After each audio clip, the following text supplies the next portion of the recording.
and you can look at this camera now. Okay. 3 questions. Well, first is, what did you think about the event today?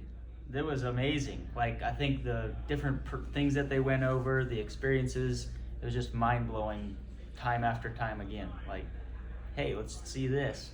Whoa, let's see this. Same thing. Just amazing. Awesome. Thank you. What was your favorite part of the event?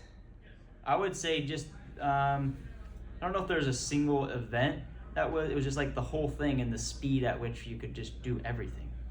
I think that just was more of a concept. That was the best part, was just the speed. And like, I'm not a creative person, but you can be with AI. I agree 100%. Good. And how are you planning to implement what you learned here in your business?